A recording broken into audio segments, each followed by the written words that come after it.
വേദമന്ത്ര YouTube ചാനലിലേക്ക് എല്ലാ മാന്യ പ്രേക്ഷകർക്ക് സ്വാഗതം. ഞാൻ സത്യൻ മുളയങ്കുളത്ത്. ഞാനിന്ന് വന്നിരിക്കുന്നത് ഈ പ്രവീൺ ആര്യമ്പാടം എന്ന ആ ഒരു ചേട്ടൻ്റെ അടുത്താണ് വന്നിട്ടുള്ളത്. അദ്ദേഹം ഇന്ന് കേരളത്തിൽ തന്നെ നമ്മൾ ഒരുപാട് ദൈവങ്ങൾ നമുക്കുണ്ട്.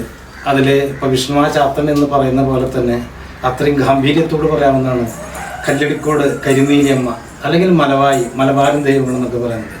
അപ്പോൾ ഈ മലവായിയാട്ടം എന്ന് പറഞ്ഞ സുപരിചിതമാണ് പലർക്കും. അപ്പോൾ അത് നേരം വെളുക്കുന്നത് വരെയാണ് അതിൻ്റെ കഥയും കാര്യങ്ങളൊക്കെ പറഞ്ഞിട്ട് നേരം വെളുക്കുന്നത് വരെ മലവായി എന്നുള്ള ആ രൂപവും അതേപോലെ തന്നെ അതിനോടൊപ്പം തന്നെ അതിൻ്റെ നേരാങ്ങള എന്നുള്ള രൂപത്തിൽ മൂക്കാഞ്ചാത്ത് എന്ന് പറഞ്ഞിട്ടുള്ള ഒരു ദൈവം കൂടിയുണ്ട്. അപ്പോൾ ഇത് ദൈവമാണ്. അപ്പോൾ ആ ദൈവത്തിനെ കെട്ടിയാടുന്ന ഒരു ആളാണ് അദ്ദേഹം, പ്രവീൺ ആര്യമ്പാടം. നമസ്കാരം. പിന്നെ ഒരുപാട് കാലമായി തോന്നുന്നു നമ്മളിതിൽ ഇറങ്ങിയിട്ട്. ഏകദേശം എത്ര വർഷമായിട്ടുണ്ടാവും? ഏകദേശം ഒരു 10-20 വർഷമായിട്ടുണ്ടാവും. അത്രയില്ല.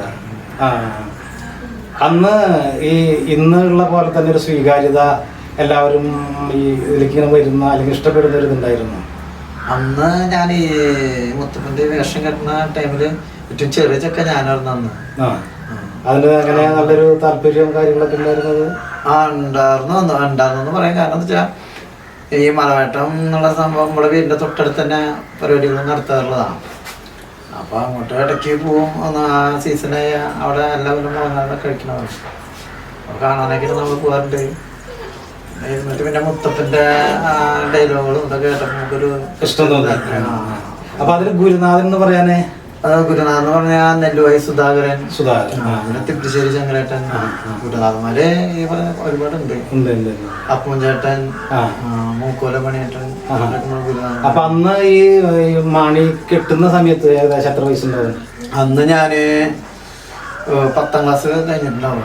10ാം ക്ലാസ് കഴിഞ്ഞ് പണിക്കൊക്കെ ഇങ്ങനെ ഇറങ്ങി തുടങ്ങി ചെറുതായിട്ട്. വീട്ടുകാർക്ക് അറിയായിരുന്നു? ഇല്ല, ഞാന് മരം കൊട്ടാൻ പോവാന്ന് പറഞ്ഞിട്ടാണ് പോവാറ്. സുധാകരന്റെ ആശാന്റെ മുടി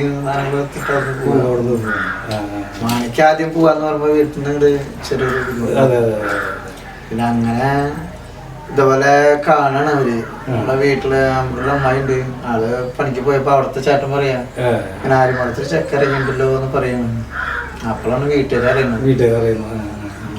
അന്ന് ഇതേപോലെ തന്നെ നമ്മളിതിനെ ഈ തറക്കൽ ചെന്നിട്ട് ഇതുപോലെ കർമ്മങ്ങളൊക്കെ ചെയ്യാതെ ഒരു കൂട്ടം അങ്ങനെയൊക്കെ ഉള്ള അതിൻ്റെ ഇത് അങ്ങനെ പ്രത്യേകിച്ച് വല്ല ജാളിത അല്ലെങ്കിൽ നമുക്ക് പ്രത്യേകിച്ച് ഒരു ഉന്മേഷം ഒരു ഇതൊക്കെ തോന്നിയിരുന്നതാണ്. അന്ന് ചെറിയൊരു മടിയുണ്ടായിരുന്നു. ജനങ്ങളായിട്ട് കണക്ട് ആയി കിട്ടണ്ടേ. 2 വർഷമൊക്കെ ഇങ്ങനെ മടിച്ചിട്ടൊക്കെ കുറെ തെറ്റും അങ്ങനെയൊക്കെ ആയിട്ട്. അന്നൊക്കെ ഉണ്ടായിരുന്ന പോലെ തന്നെയാണോ ഇന്ന് പൂജിക്കുന്നത്? ചില വ്യത്യാസങ്ങളൊക്കെ വന്നിട്ടുണ്ട്. പിന്നെ പരമാവധി ഇപ്പൊ ന്യൂ ജനറേഷൻ കൂടി ആയി. ഇതിലുണ്ടാവും മെനക്കെടി കുറച്ച് വിട്ടുന്നുണ്ട്. പഴമയാണ് നമ്മുടെ താല്പര്യം. കാരണം നമ്മുടെ ദൈവങ്ങൾ ഒരിക്കലും നമുക്ക് പുതിയത് ന്യൂ വരില്ല, ജനറേഷൻ വരില്ല. അപ്പൊ എന്തായാലും കാലത്തിന്റെ അനുസരിച്ച് മാറ്റങ്ങളൊക്കെ ഉണ്ടാവും.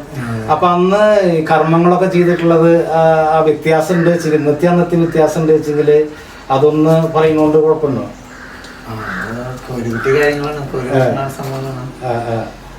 ഇപ്പൊ നമ്മള് കോമഡിക്ക് വേണ്ടിട്ട് കുറച്ച് കാര്യങ്ങൾ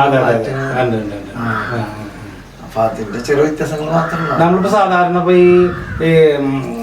ഈ മലവായിക്ക് പലവരും വന്നിട്ട് ഇങ്ങനെ ആടുന്നുണ്ട്. അതേപോലെ തന്നെ കൽപ്പനയ്ക്ക് കെട്ടുന്നതിന് മുൻപ് ആധികാരികമായിട്ട് അവിടുത്തെ ഒരാൾ തലശ്ശീലൊക്കെ ഇട്ട് കുറെ കാര്യങ്ങളൊക്കെ പറഞ്ഞിട്ടാണ് ഇട്ടെടുക്കുക. അപ്പൊ അതേപോലെ തന്നെ ഈ മൂക്കഞ്ചാത്തൻ പടിഞ്ഞാറ്റിൽ നിന്ന് പടിഞ്ഞാറ്റിൽ നിന്ന് ഇറങ്ങുമ്പോൾ കുറെ കാര്യങ്ങളൊക്കെ പറഞ്ഞ് കോഴി കൂട്ടിയിട്ടാണ് അങ്ങനെ ഇറങ്ങുന്നത്. അപ്പൊ നമുക്ക് പ്രത്യേകിച്ച് എന്ന് പറഞ്ഞാലൊരു ദൈവികമായിട്ടുള്ള എന്തെങ്കിലും സംഭവങ്ങൾ നമുക്ക് നമ്മുടെ മനസ്സിലേക്ക് ശരീരത്തിലേക്ക് പ്രത്യേകിച്ച് അങ്ങനെ എത്താറുണ്ട്. നമുക്ക് ആ തലശ്ശീലിടുമ്പോ നമ്മള് എൻ്റെ ഇതില് എനിക്ക് മുത്തപ്പൻ്റെ ഒരു പ്രത്യേക മൂഡ്. കാരണം എന്ന് പറയുന്നത് നമ്മൾ പുറത്തു വന്നിട്ടുള്ള ഹാസ്യങ്ങൾ മാത്രം പറയുന്ന ഒരു ആളെ നമ്മൾ കണ്ടിട്ടുള്ളൂ. പക്ഷെ നമ്മുടെ ഉള്ളില് സംഭവങ്ങളുണ്ട്. അത് നമ്മള് പുറമെ ആൾക്കാർക്ക് നോക്കുമ്പോ നമ്മള് കോമഡി പറയുന്ന എല്ലാവർക്കും ഉള്ളു. മൂക്കഞ്ചാത്തെന്ന് പറഞ്ഞാൽ അതൊരു ഒരാളെ പോലെ അങ്ങനെ തോന്നും. പക്ഷെ അങ്ങനെയല്ല. നമ്മളെ മലവായി എന്ന് പറഞ്ഞ ആളെ കെട്ടി ഇത്തിരി കൂടി ശക്തിയുള്ള ആളാണ്. അപ്പൊ ഈ മൂക്കഞ്ചാത്തിന് അവിടുന്ന് സോറി ഈ മാണി അവിടുന്ന് കെട്ടിയിട്ട് മറ്റേ മലവായി തറക്കലേക്ക് വരുമ്പോൾ അന്നത്തെ പാട്ടുകളും ഇന്നത്തെ പാട്ടുകൾ കുറെ വ്യത്യാസങ്ങൾ അത് അന്നത്തെ പാടിയ പാട്ടൊന്ന് രണ്ടുപേര് പാടാനായിട്ട് പറ്റും. അന്ന് ഞാൻ ഇറങ്ങുമ്പോൾ പാടിയത് എന്താ വെച്ചാ വരുന്നുണ്ടേ മുത്തപ്പൻ വരുന്നുണ്ടേ മുല്ലത്തറയിലേക്ക് ആടി കളിക്കനടേ ആടി കളിച്ചോളടേ മോളെ ഓടി കളിച്ചോളടേ നാലിൻ്റെ നടുമുറ്റത്ത് ഓടി കളിച്ചോളടേ അങ്ങനെ ഒരു രീതിയിലാണ് പോണ്.